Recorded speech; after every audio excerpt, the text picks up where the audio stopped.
For 20 years, you've trusted us to reinvent the standard in sports nutrition products. We don't plan on stopping, just like you.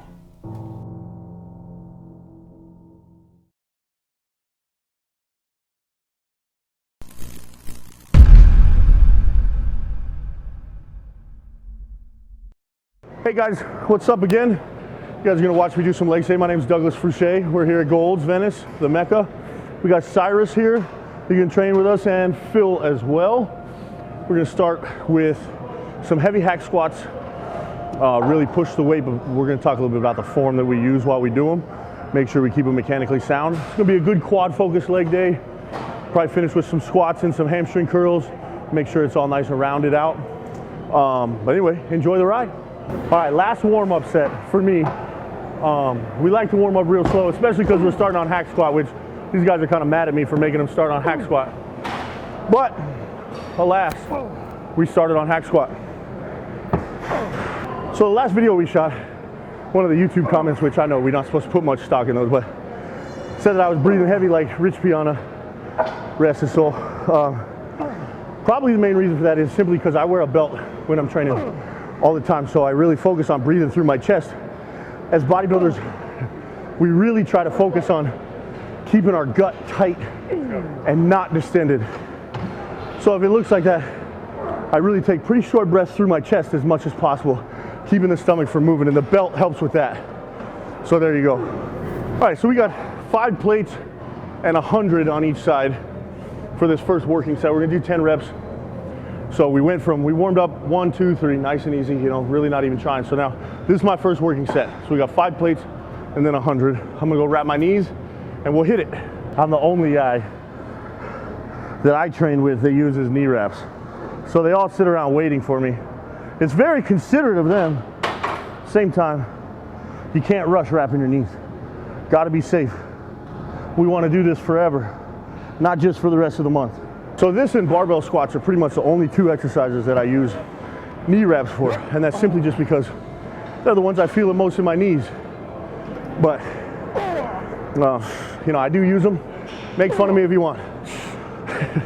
Just in case y'all don't know, what we're working on with the hack squat is really thickness and fullness in the quads, especially the outer sweep and the top of the quad. Now, being that it's a compound movement and, you know, one hell of a difficult squat, you're gonna feel it everywhere, including your hamstrings and glutes a little bit. But the more you can keep tension on pushing those knees out to the side and driving with your hips back against this pad, the more quads you're gonna feel. So pretty much everything that we try to do on these hack squats is ascending weight, matching your reps or getting as close as you can.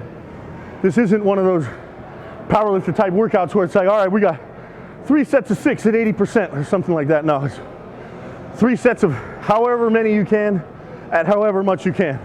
What I really hope everybody notices more so than the fact that I'm in this pretty good weight for a hack squat is all 3 of us really are mechanically sound, or as mechanically sound as we can be under this kind of tension. And you know, I just want people to see that you can go heavy and you can go hard while still focusing on a contraction. And it's heavy is different for each one of us. I mean, you know, I outweigh Phil by probably close to 60 pounds, so of course he's not gonna press 10 plates, but what he does is close to his maximum output, and he's mechanically sound, and we all kind of keep each other accountable of that.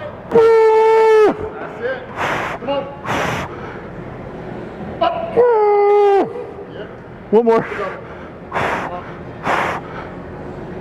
Try.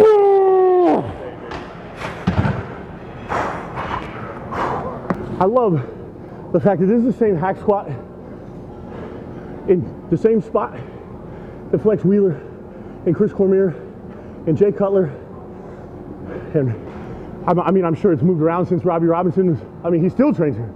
I mean, this gym is awesome. And I love that we get to share our bodybuilding path on the same path that all these historical figures got to do it. And I mean, look up there on that wall right there. You have Flex Wheeler, Chris Cormier, everybody. It's such an awesome place. If you're ever around, make sure you come visit. All right, so this leg press here, we are going to really isolate the quads. Notice our feet are going to be pretty close together. and you want to come as deep as possible without your heels coming off of the platform. So we have to make sure that our heels stay on the platform. If your heels come off, it means your hips are coming up, and we don't want that. We want to press all the way through the quads. You'll also notice the lack of explosion, the bottom part of the rep. All these reps are going to be pretty smooth. We're looking 10 to 12 on the rep range, maybe even a little higher, especially on this first set, since really what we're trying to do is just get a good feel for what's going on. You notice how I adjusted my feet in the middle of that set. That's why it's always important to take a first set without your max amount of weight and make sure that you understand what you're trying to do and that you're comfortable at it. So don't be afraid to move your feet, just always do it safely, of course, but that's what the first set's for. It may be unusual for the seat to be up high, but everything I do, I try to get as much motion and depth as I possibly can. This machine has so much adjustment you can put on the seat position that, I mean, it's almost like you can just set it up to do calf raises and it'll stop when your toes are back, you know? So, but I put the seat up high because my hips are flexible enough to get up there. The trick is, or the key, the rule of thumb, whatever you want to say, is you want to bring your knees as close to your body as you can without your hips curling up underneath you, like this. The hips curl up as the knees go back, you're going too far, you're not flexible enough. Some guys may not put the seat up this high, but we really like training legs, and we like the legs to get a full stimulation. It's a world changer to have it that deep. Come on. There. All day, come on. 5 to win. Another one, 3 and out. Double, it's over. Last rep. Last rep. Done. Better. So you notice on that last set what we do is shorten the range of motion. Try to keep it a little bit more on the quad itself. I feel like both of them work, but once you're fatigued, to do those shorter reps, man, it fills you up with blood. I mean, as you can see, vascularity comes out in the quads pretty good, and it's just really full of blood, even just that one set. So it's good. Listen to your body, change it up. All right, so now we're done with pressing. You guys are probably wondering why we haven't squatted yet. You know, act like I got some big legs and I don't squat, but I promise I do squat. I like to leave it until the very end of the workout because it's my best exercise. And I don't really think it's good to put, 600, 700 pounds on your back every week. So I try to save it to the end of the workout so that we can really connect with the muscles. Being that it's something I'm very comfortable doing, I save it to the end. That way it's only like 405, 495, something like that. But you really get the same amount out of it if you're fatigued and you move a little bit less weight. That's why I don't squat. You will see us squat, but not till we're done with all the other stuff. Early in my bodybuilding career, I would start with leg extensions every leg day. Leg extensions until I was so pumped that everything else was, beyond arduous. And then I got away from them for a little while and kind of developed my pressing strength and my squatting strength, et cetera, et cetera. And I've really felt like to put these somewhere in the middle of the workout, number one, it's going to give your knees a break. It's still stressful on the knees, but it's not squatting, not hack squatting, et cetera. And for two, it brings in a lot of detail in the top of that quad.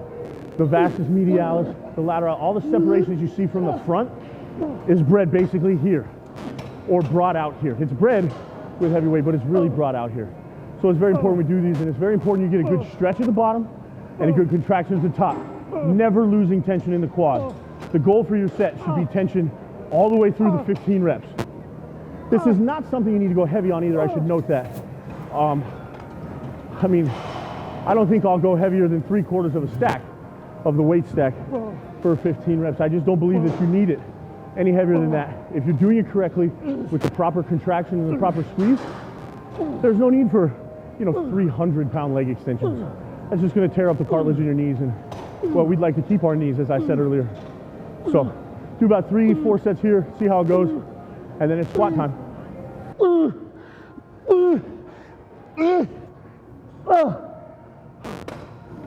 what we did there, obviously, is a 3-step drop.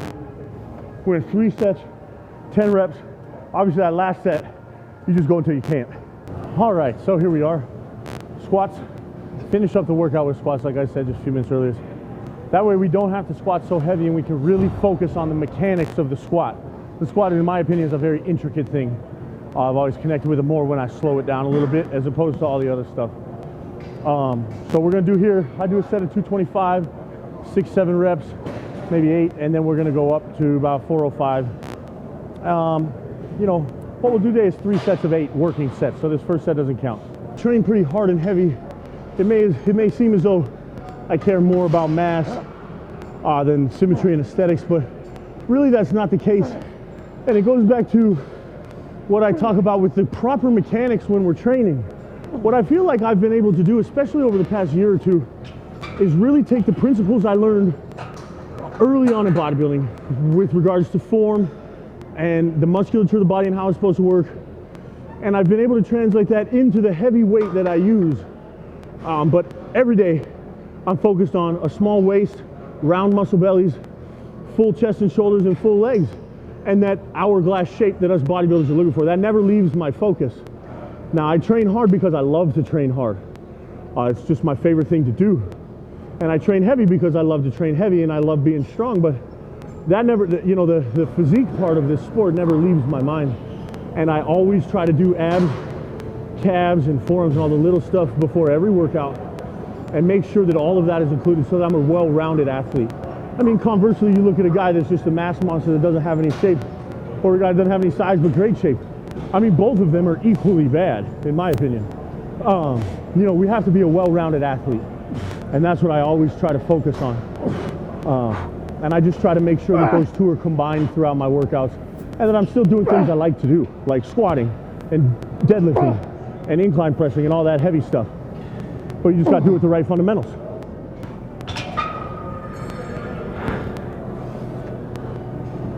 And that's a wrap, guys. That's legs, quads at the Mecca.